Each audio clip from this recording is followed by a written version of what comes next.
it's Ruby here, bringing you guys another video.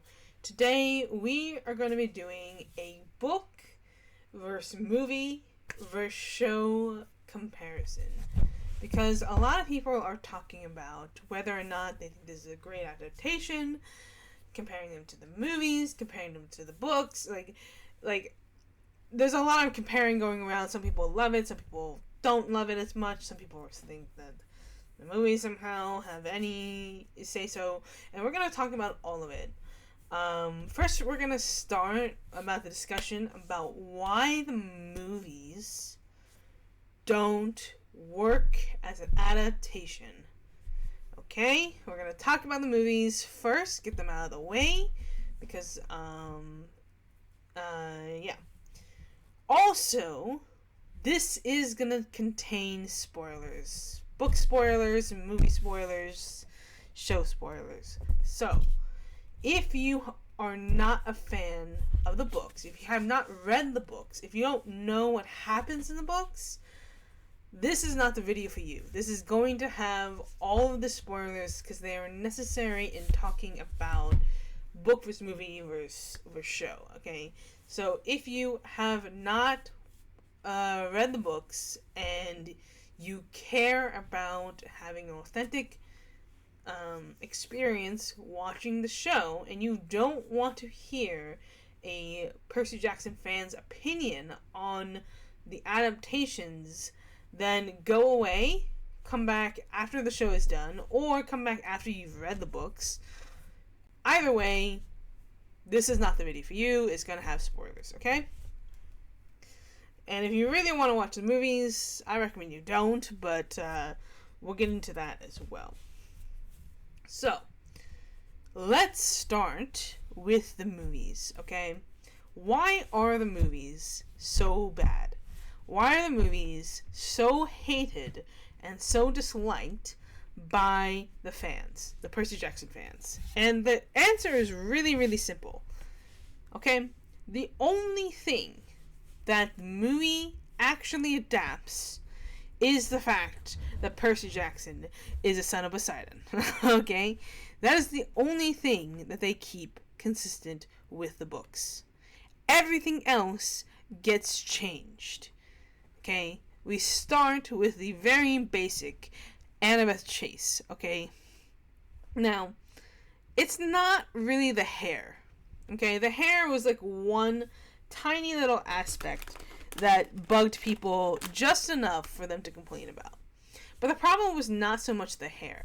The problem with Annabeth is that she does not act like Annabeth, okay? I'm sorry to Alexandra Daddario, but that's not Annabeth. And I'm just gonna be plain and blunt, okay?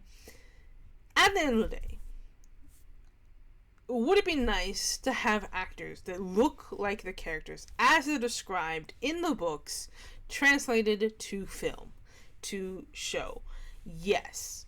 Because in the books, it is often mentioned about how, like, Percy has jet black hair, and Annabeth has blonde hair, and Percy has green eyes like the sea, and Annabeth has gray, stormy eyes, and so on and so forth. And when building a book, when building a world, you want that visual representation to be there so that the audience feels more connected to the characters. They can relate to them.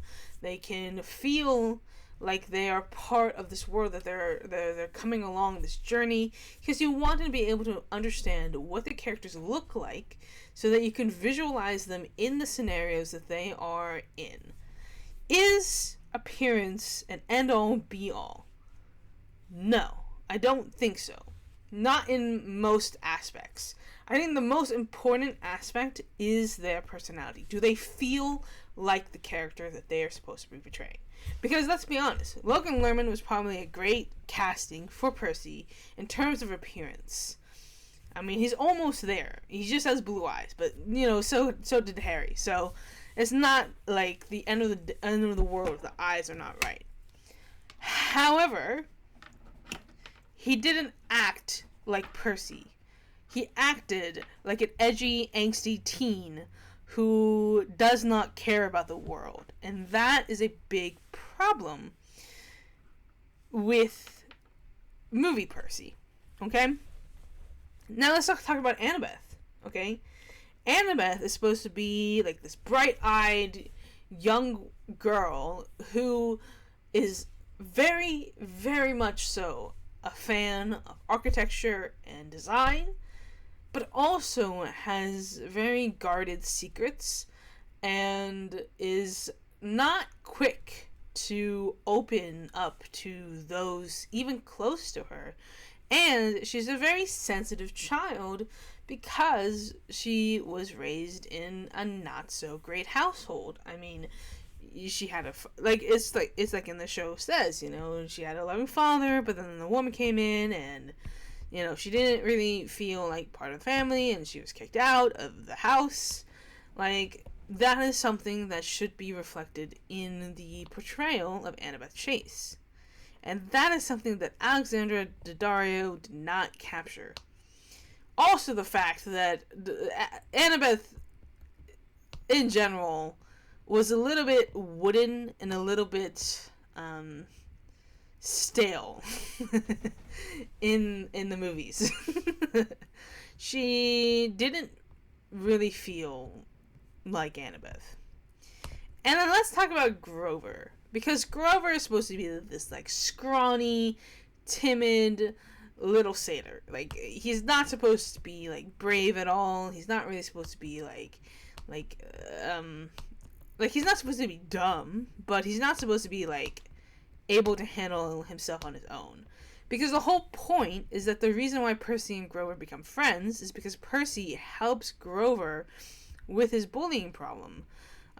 Percy helps stand up to bullies like Nancy and helps Grover get back on his feet and kind of be there to support him, even though it's supposed to really be the other way around. Like, it's really supposed to be, like, that's why in Sea of Monsters, spoiler alert, again, Sea of Monsters, Percy has to go over and save Grover. Like, because Grover is very capable of himself, but he really needs his friends at the end to find Pan. And it's that friendship that is very important to build and to understand how integral that friendship is. You need to see their relationship unfold. In the beginning, Annabeth and Percy absolutely hate each other. They can't stand each other, okay? And it's not because they don't want to, it's because, really, their parents are the problem. Annabeth is the daughter of Athena, and Percy is the son of Poseidon, and they don't really mix well together, because the parents don't work well together. But there's a very important scene that I do hope is actually included in the show, and I think it might not be that exact scene, because we kind of are already getting that development, but it's the line in which... Actually, I have the book right here. Funny enough, I don't have to memorize everything. So, let me see if I can find it. There's, like, one of my favorite lines is, like, 242, I think. I know it's in, like, I think it's in this chapter. Take this. You kidding me?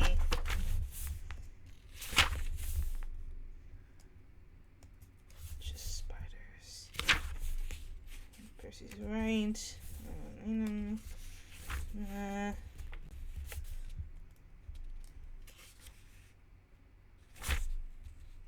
Oh, here it is, I think. Wait.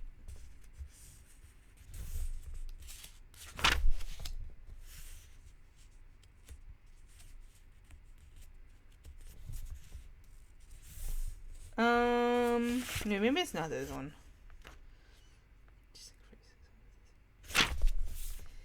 I think they kind of, they already kind of had this talk and everything.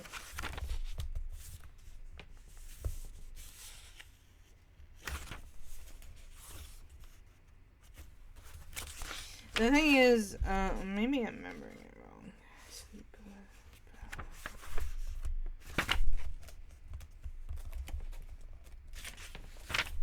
And maybe it's when they do the iris message.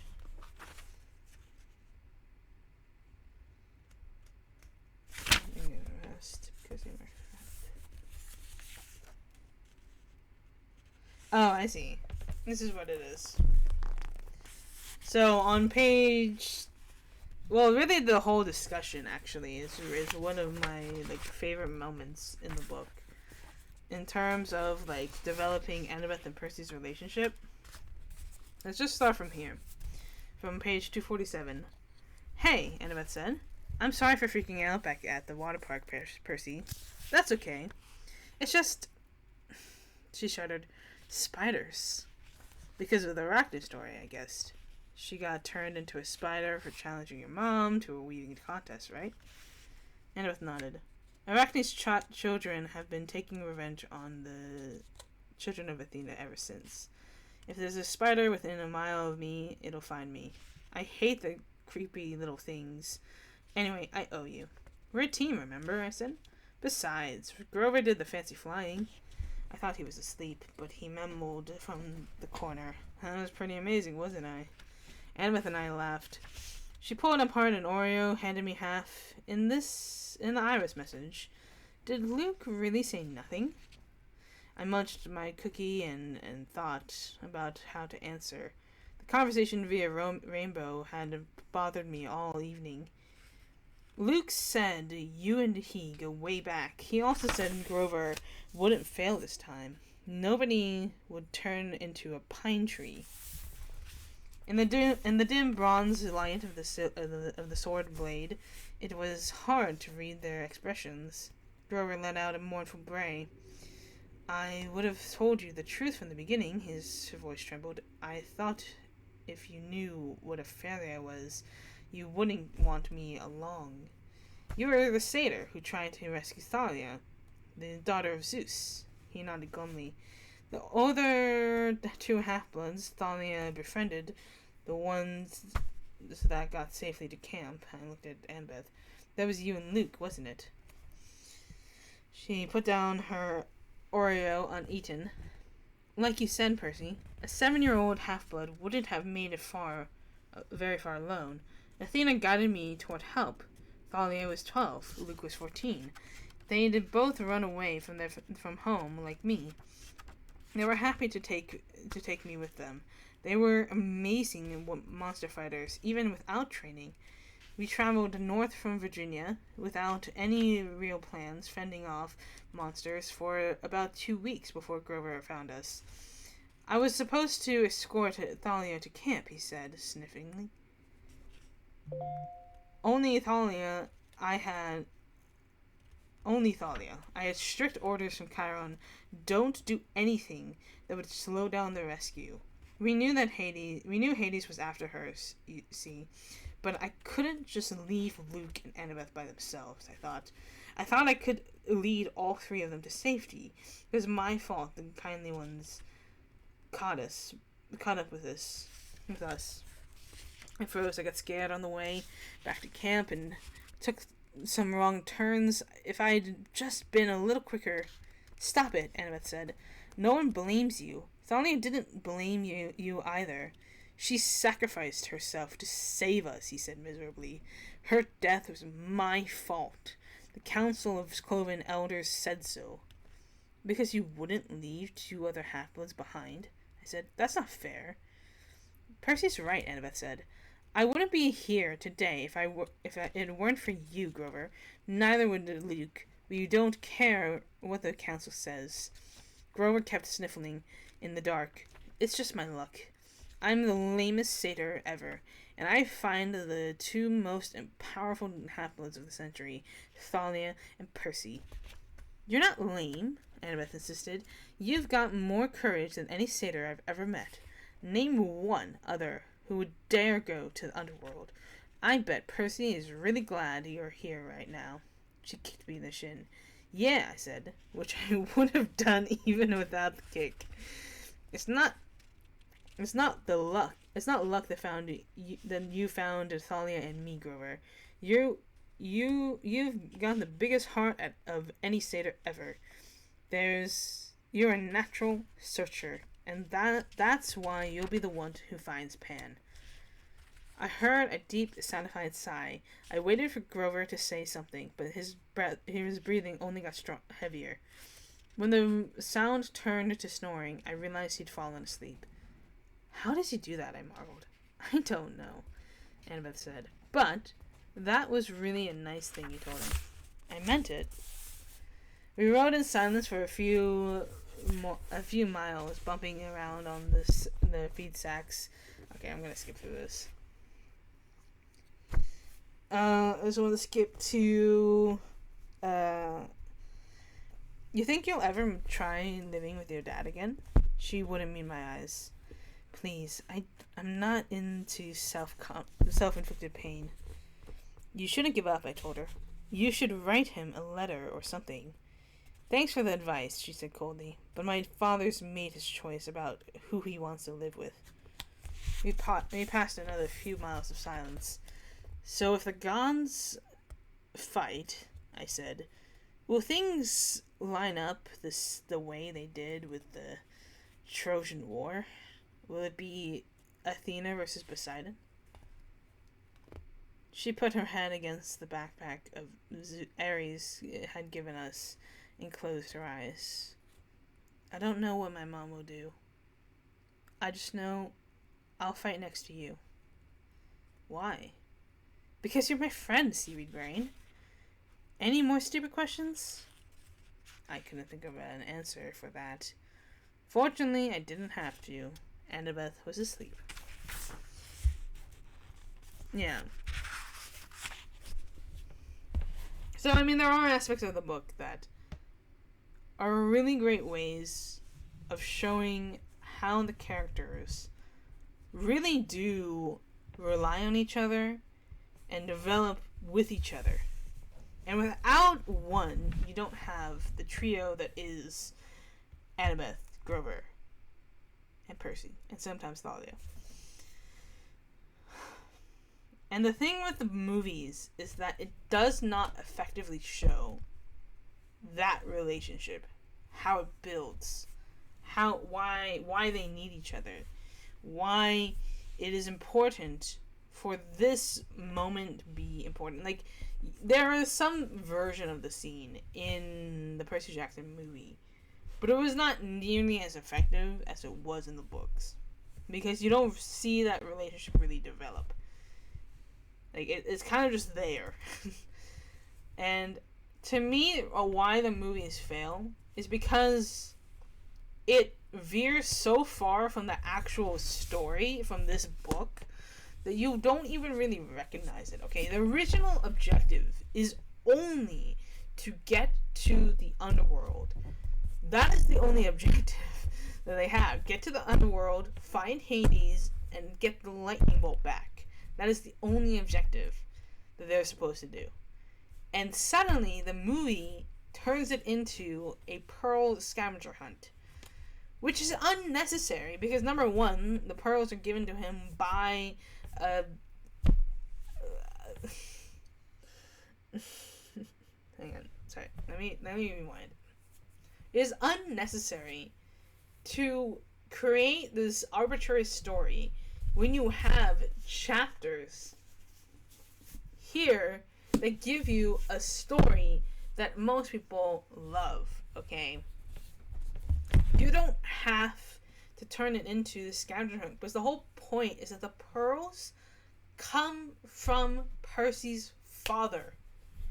It is a very important detail that the pearls that they are trying to find are actually supposed to be given to him by his father, by Poseidon. Poseidon literally gives him the pearls to use, and that's when they realize, oh, we don't have enough pearls to bring everybody back because there's only 3 of them. So somebody has to sacrifice themselves, and the person who sacrifices herself is Sally, okay? Because Sally knows that the 3 of them, Percy, Annabeth, and Grover, is more important than her well-being. And that is very key moment in showing the loyalty and the friendship that has been built this entire journey of the book. Like, the whole book kind of relies on this relationship developing in a way to where they are so good friends. They're such good friends that if you were to split them up, one of them would probably die without the other. It's like, they need each other. They absolutely do. In every aspect of the way. So, I kind of got a little bit sidetracked there. But the whole point is that the reason why the movies fail is that it misses on every aspect that makes the book actually special. And I know that it is a decent movie, at least the first one. But it is a terrible adaptation. Now, let's not even talk about Sea of Monsters, because I don't want to acknowledge the movie. Actually, no, we should. Because we should talk about why the Sea of Monsters is just bad overall. Just bad all across the board. And why it failed. Number one, it didn't even follow the rules that they set in the first movie. Like, if the first movie was like, okay, well, this is a different take on the Percy Jackson series, but it's not really supposed to be accurate, so we're just going to go with the second movie. Okay, the thing with the second movie is that they try to correct the failures of the first movie by fixing some of the things that they changed and changing it back to the book. So, but there's a problem in how they handle that, because in their correction, number one, they didn't even fix most of the problem, and number two, they ended up creating more problems, especially with an element that they changed that is so stupid that it never got them the third movie. Okay, so about the second movie, the reason why it fails. Okay, first of all, out of nowhere, Annabeth changes her hair color. Okay, you can get away with that. Out of nowhere, Annabeth suddenly has blonde hair. Okay, but the thing is, I know why they changed it. It's because people were complaining from the first movie that she didn't have blonde hair. Except now, it doesn't make sense for her to suddenly, in the second movie, have blonde hair. Like, I mean, sure, she could dye her hair, but the whole point is that she has natural blonde hair, not dyed hair. So by establishing that she has brown hair in the first movie, and then suddenly changing her to have blonde hair in the second movie because you realize you fucked up so much, it just doesn't work. It doesn't work because, like, now it's too late. And now they add in Clarice, who doesn't even act like Clarice. It's freaking Glimmer from the Hunger Games. And Clarice is supposed to be a buff warrior. Like, she's supposed to be, like, strong. Because she's a daughter of Ares. And she's really tough. She's like Butch. Like, if you want to give her something. She's like a Butch girl. Okay? And in this movie, she looks like a twig. And she doesn't even act like Clarice. Okay. There's so many problems with the second movie that is not even funny. Namely, how they use the freaking mist and have it be this spray. They took, like, the little, like, spray bottle that Annabeth had, and it was, like, supposed to be used, like, be very expensive and not supposed to be used, like, at all. And they turned it into, like, sunscreen. Man. Like, there are so many problems with the second movie. It's not even funny. Like, you can get away with, okay, the first movie was just a little bit different, but it still had some elements of Percy Jackson in it. No. The second movie throws not only the adaptation out the window, but it not only the books out the window, but it throws the freaking continuity out the window. Oh my god. Like, what did they do? What was that? Don't even get me started with Kronos, okay? Not important. Let's talk about the show, because I'm so done with even thinking about the Sea of Monsters. Because if you think that was a good movie, why? you think that like 3 16-year-olds can fight a freaking Titan god of time? This is not God of War. And even then, Kronos at least has powers. Like, has something going for him, okay? It is so stupid. Oh my god. Anyways, let's get back on track. Because now we're going to talk about whether or not Percy Jackson and the Olympians, the Disney Plus series, is a good and accurate adaptation, or just a good adaptation in general. And I would say yes, it is. No, it is not word for word exactly like the books, okay? There's many aspects that change from the book to the show. Now, there are a few aspects as to why, okay?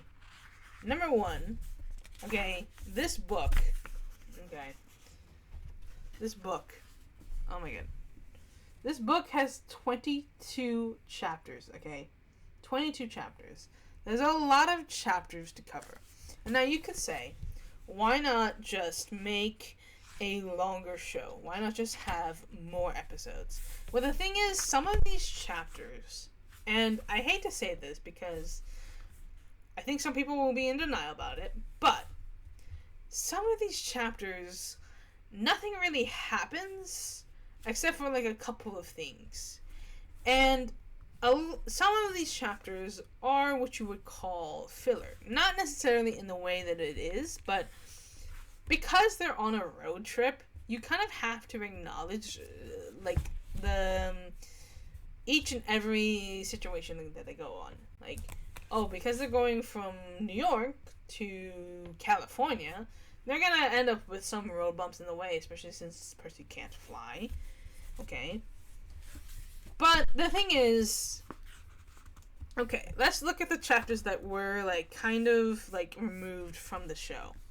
Okay, so we started with I accidentally vaporized my pre-algebra teacher. Makes sense to include that one. I mean, it's the very first moment that Percy decides that that finds out that he's a special guy. Okay. The second chapter is 3 old ladies knit the socks of death. Now, I understand exactly why this chapter was omitted. And it's because it kind of gives you a bit of a spoiler. And it wouldn't really translate into the show because the actual consequences doesn't happen until the end of the show. Like the very last moment. Like it would only happen at the end of the series. And even though you could include it, it's kind of a moment where it's like the only reason the scene even exists really is so that Percy can understand that what he is, and kind of talk to Grover. And I think there is argument as to why Grover should be included in this. I mean, here basically the chapter. This is like the moment that was really cut out. Okay. The moment that was really cut out was this one.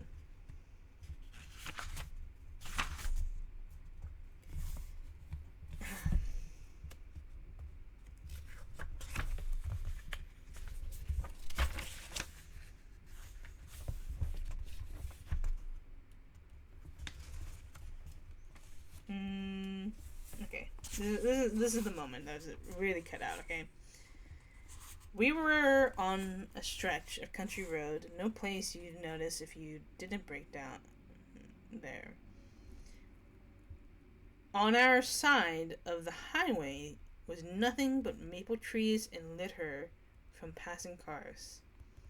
On the other side, across the 4 lanes of asphalt, shimmering with afternoon heat, was an old-fashioned fruit stand. The stuff on sale looked really good. Heaping boxes of blood-red cherries and apples, walnuts and apricots, jugs of cider, and a claw-foot deep tub full of ice. There was no customers, just 3 old ladies sitting in rocking chairs in the shade of a maple tree, knitting the biggest pairs of socks I'd ever seen. I mean, these socks were the size of sweaters, but they were clearly socks. The lady on the right knitted one of them, and the lady on the left knitted the other. The lady in the middle held an enormous basket of electric blue yarn. All 3 women looked ancient, with pale faces, wrinkled like fruit leather, silver hair tied back in white bandanas, bony arms sticking out of bleached cotton dresses. The weirdest thing was, they seemed to be looking right at me. I looked over at Grover to say something about this, and saw that the blood had drained from his face. His nose was twitching. "Grover," I said. "Hey, man. Tell me they're not looking at you. They are, aren't they?" "Yeah, weird, huh? You think those socks would fit me?" "Not funny, Percy. Not funny at all." The old lady in the middle took out a huge pair of scissors, gold and silver, long-bladed like shears. I heard Grover catch his breath. "We're getting on the bus," he's told me. "Come on." "What?" I said. "It's 1,000 degrees in there." "Come on." He pried open the door and climbed inside, and I stayed back. Across the road, the old ladies were watching me. The middle one cut the yarn, and I swear I could hear the snip across 4 lanes of traffic. Her 2 friends balled up the electric blue socks, leaving me wondering who they could possibly be for. Sasquatch or Godzilla? So, this is the moment that was obviously cut out of the show. And the reason I think it was because with shows, you have to be careful of how much you foreshadow. With books, you can kind of foreshadow for the entire series. But with shows, you can't really foreshadow too much. Because number 1, you don't even know if you're going to have another season. And number 2, people expect moments like these to have a payoff. And if the payoff doesn't happen until the end of the literal show, in season 5 or 6, that's kind of a problem, right? Because people are going to be thinking of that or people might even forget that scene even happened. But also, those who have known about this scene will be thinking, okay, when is this actually going to happen? You say that person's going to die. But then when?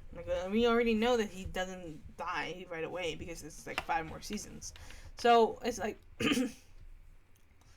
don't think that the scene is needed. I like the scene because I like what they say at the end. The circle is whole complete. But I don't think it's really necessary to spend money on that scene for it to come into visual representation. And also you have to kind of be careful of the budget that they have to run on. Other scenes that were kind of taken out, and this one might have a little bit of upset, was the fact that we skipped over we get advice from a poodle. Because this is a scene in basically where, or a chapter in where Percy wakes up after the whole Medusa thing, and he wakes up to find that Annabeth and Grover have basically adopted a poodle. And the poodle, Percy can, well, not Percy, Grover can speak to the poodle, and it creates this, like, kind of, like, humorous scene. But, I'm sorry to say it, but it kind of distracts from the storyline. Because it's not really important. I mean, some people would argue that it is, because, it's like, it is supposed to be a funny scene. I just don't really know, because if you're going the pace in which they are in the show, I don't know if it's really needed. Now, what's interesting is that, so we go from the end of chapter 3, we end with, like, Hermes delivering the head. But in chapter 4, we're not really told why they're on a train. They just are on a train. And it is definitely a weird opening to go from, oh, let's send this head to Medusa, and then let's ride a train. But the thing is, you would just kill time explaining why they were on a train.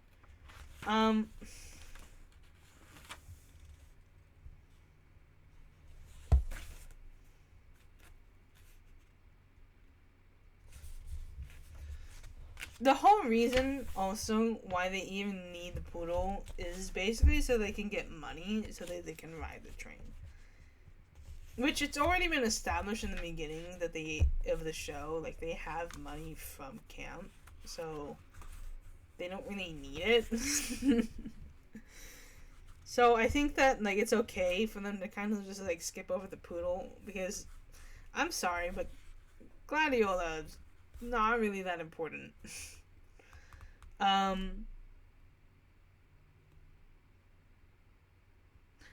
It'll be interesting to see kind of, like, how the show unfolds, because we're at chapter 4. We're on episode 4, right?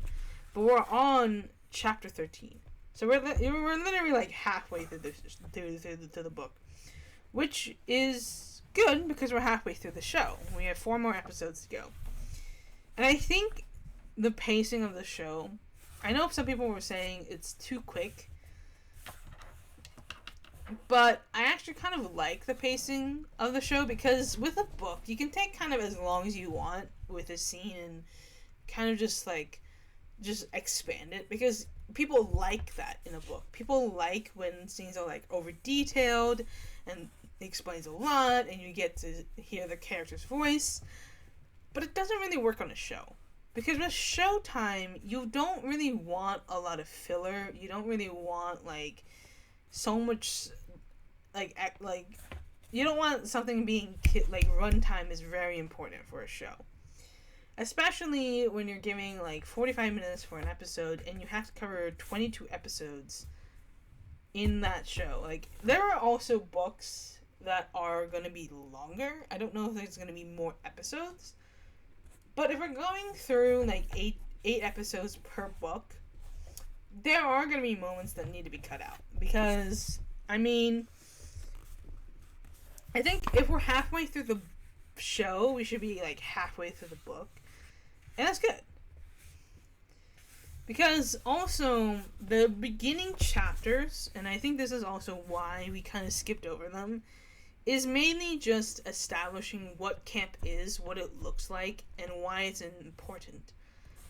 I understand that we want camp to be cool. Like, camp for me is, like, one of the best aspects of the book. Is, like, it is really cool to me that a summer camp exists that is dedicated to this. But I would also argue we have other books or other episodes of other seasons where we can establish how cool camp is. Okay, I don't think it's super important for us to have to establish that, because there's also only, like, a few key moments in the book that are needed, and they were included. Like we have I Become Supreme Lord of the Bathroom, which is where Percy, has an incident with Grace. And then it's just Minden goes up in smoke, which we saw because he was sacrificing his little candy to speak to his mom. I don't think we need a whole episode dedicated to My Dinner Goes Up in Smokes. Then we have We Capture a Flag, which is a very important episode. And a very important, chapter that was included in the show. We have Capture the Flag. We have Percy being claimed. That's like one of the most important aspects of the whole thing. So that's good.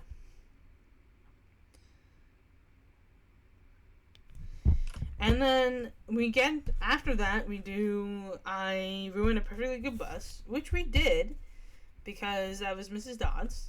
Okay.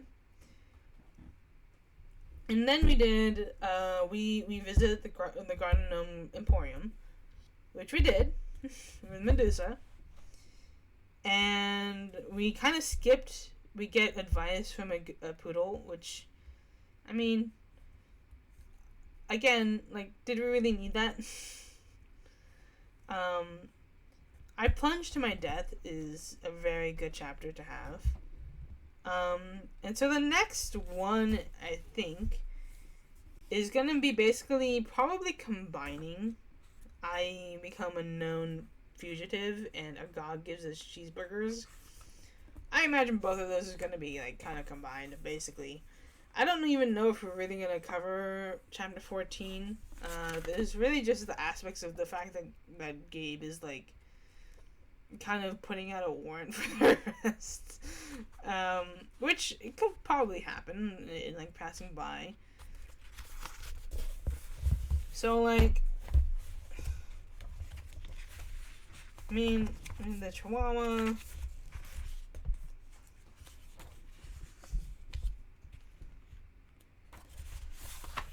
See, I like the way that they changed the scene as well.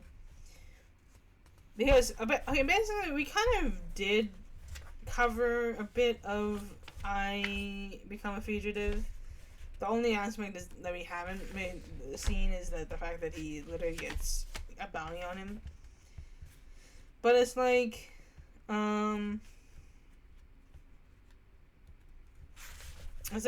it's just Percy and Annabelle. Yeah, I think we'll get that next because it's basically them just discovering that Percy's actually still alive. So, that'll happen in the beginning of the episode, and then I think we'll just get a God gives us God buys us cheeseburgers, which will finally meet Ares.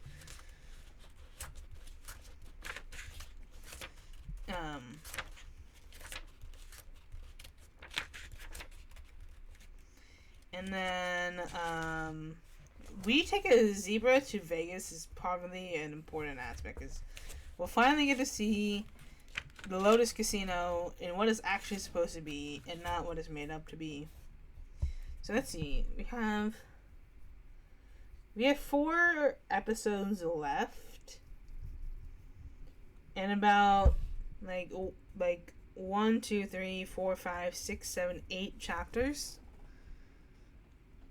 We could just do 2 chapters each episode and get there. Which I think is basically what we're going to be doing, except maybe skipping a little bit. So the next one is basically just going to be A God Buys Us Cheeseburgers. Maybe a little bit of We Take a Zebra to Vegas. And then, I actually don't remember what the episodes were called. They would actually kind of tell us exactly what the pacing of this show is.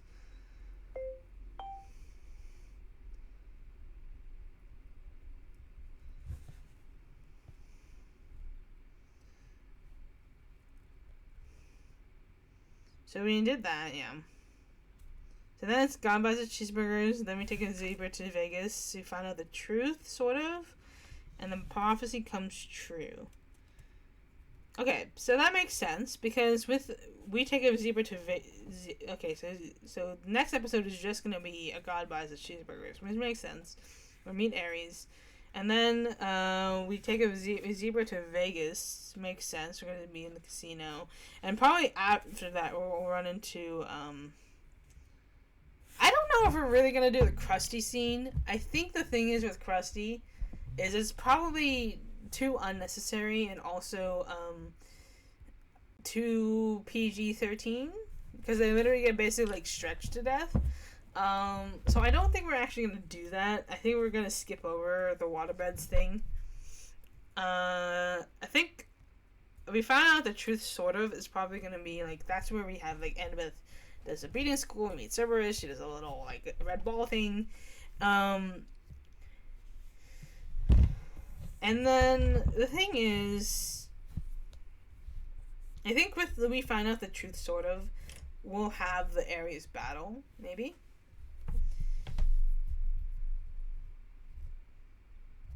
And then with the Promise Comes True is just going to be everything else. I think we'll definitely get the Ares fight, because obviously. I settle my tab. What do you think happens there? I think that's just basically when, settle my tab. Oh, that's when, like, he gets, like, Poseidon to do him a favor, right? Yeah, he basically just oh yeah, he just gives, like, the Master Ball back, and then tells him what really happened, and then he needs his mother to be saved.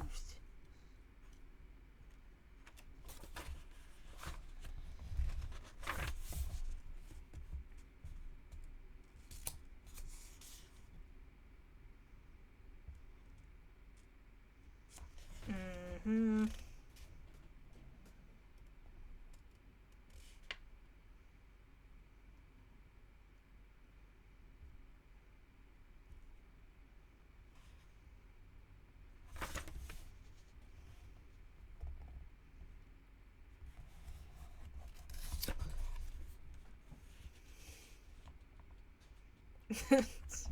So stupid. I do kind of wonder.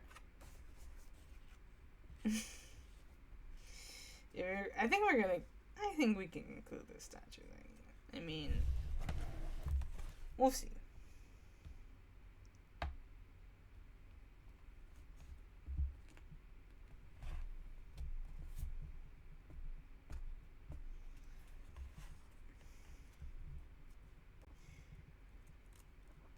Yeah. Yeah. I mean, the thing about this, at least with the shows, you can tell exactly where you are in the books. You can actually follow along and understand, okay, so we're here, this is how they're gonna do it. That makes sense. With the movies, you can't do that. Nothing is in order. Somehow there's a Hydra, I mean, goddamn. They do everything. I think it'll be really interesting. I think I will discuss, like, how I think they should approach, like, season 2 and 3 and 4 and 5. Like, it'll be very interesting to discuss kind of, like, what I would want, what chapters I would want covered and included.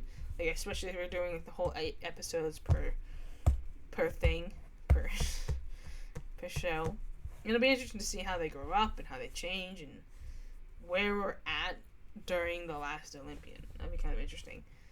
I do know that they've kind of, like, changed things around, because, like, now Percy already knows about Thalia for the most part.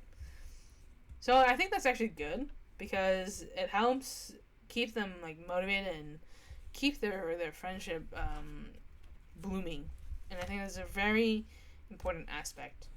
The things that have changed, I mean, there's, like, little bits of pieces that changed.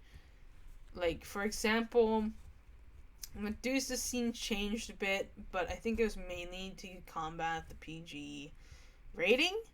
To keep it PG, to keep it Disney-fied. Like, I know people were saying, oh, this feels Disney-fied. The thing is, by the way, I just want to point this out, okay? This book is published by Hyperion, which is a Disney company. I just want to say that. Like, this is a Disney company. Now, the thing about it is that with YA writing, or with with book writing, there are different censorship rules that book writing follows that are not the same with shows and movies because they are different mediums. Because something visually might be too graphic, but something in reading might not be really graphic at all.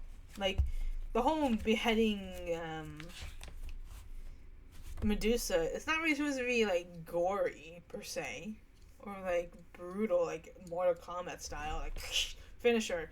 No, it's really just supposed to be just like a slice, and then it happens. But then if you show a decapitation on like on a kids show, basically, it's a little bit different. It's a little bit different, and I don't necessarily mind the changes that they made.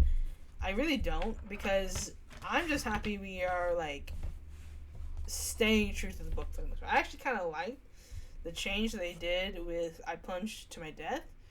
The fact that the reason why we're here anyways is so that they can get the safety, and the gods aren't too happy about what Percy did with the head of Medusa. So I think it's a really great adaptation. I'm really looking forward to it. We'll talk more about like the book specifically, and like how it compares to the show, and what I want to see in the next seasons, aka the next books. Yeah. So stay tuned for that. Thank you guys for watching. This is a little bit of a long one, but I did want to kind of have that discussion and get to talking about more of the books as well. So there you go. Have a nice day. Leave your comments down below, okay? Subscribe, and I'll catch you guys next time. Bye. Peace out, guys. It's been a blast.